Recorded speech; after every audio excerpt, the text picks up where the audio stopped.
Step 4 of building strong boundaries in your relationship is about taking tiny steps.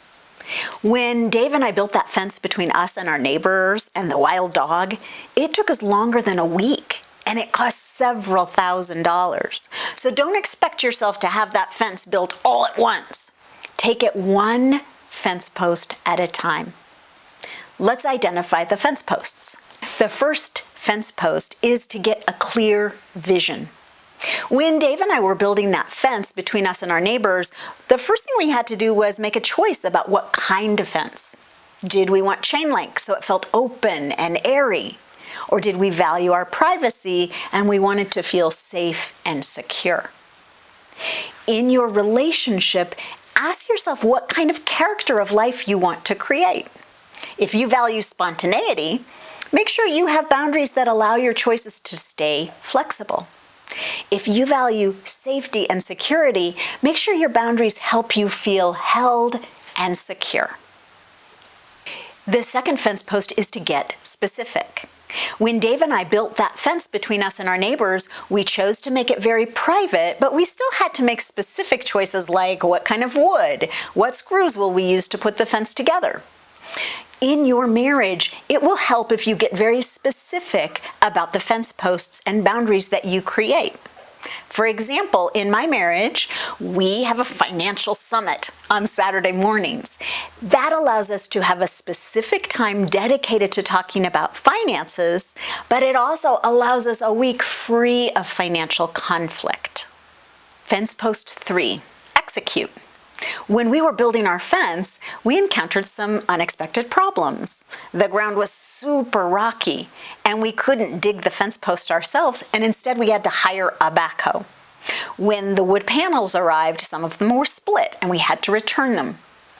In your marriage, expect there to be rough patches as you build your boundaries. Be gentle with yourself. Get curious about what's working and what's not working instead of allowing frustration to kill your momentum. The next fence post is to notice the response. When we were beginning to finish our fence, our neighbor came over and said, "It's etiquette to put the good side of the fence to the neighbor." Dave and I were aghast.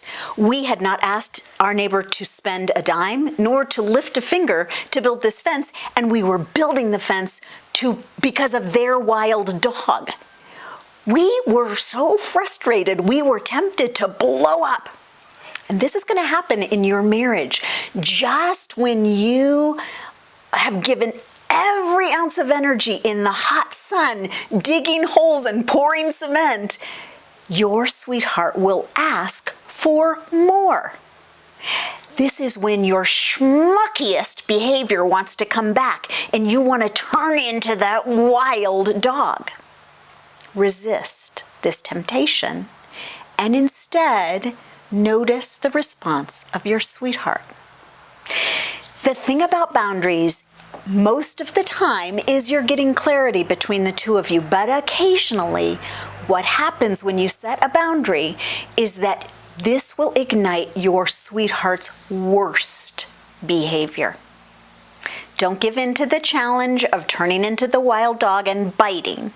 Instead, build the fence, box in your sweetheart's wild dog, and allow them to take responsibility for dealing with the consequences of being stuck in a yard of their own. The last fence post is to return to your vision. Remember what it was that made you want to build a boundary in your marriage.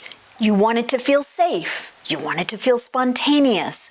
Return to the core values that you set up when you were designing your boundary and just execute again on those specific boundaries, reminding yourself of your vision.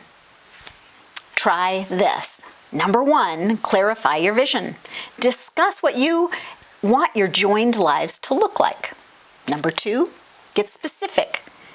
What topics do you need to address? What do you want your house to look like? What's the character of your communication?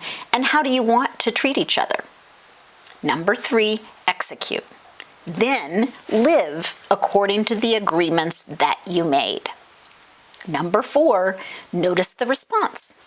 Is your sweetheart acting in accordance with your agreements? Are you? Then number 5, return to the vision. When you get resourceful and well-rested, discuss your agreements and are they facilitating your vision? How's it working? I am fascinated by the variety of boundaries that people need to build in their relationships. I want to know about yours. Join my virtual classroom and write to me in the forum so that we all can see what those boundaries look like. And stay tuned. Next time, we're going to talk about why building strong boundaries actually lays the groundwork for greater intimacy in your relationship. I'll see you then. This video is part of a 6-step series, Improving Your Marriage Communication. If you're feeling closer to your sweetheart, why not share this video with a friend?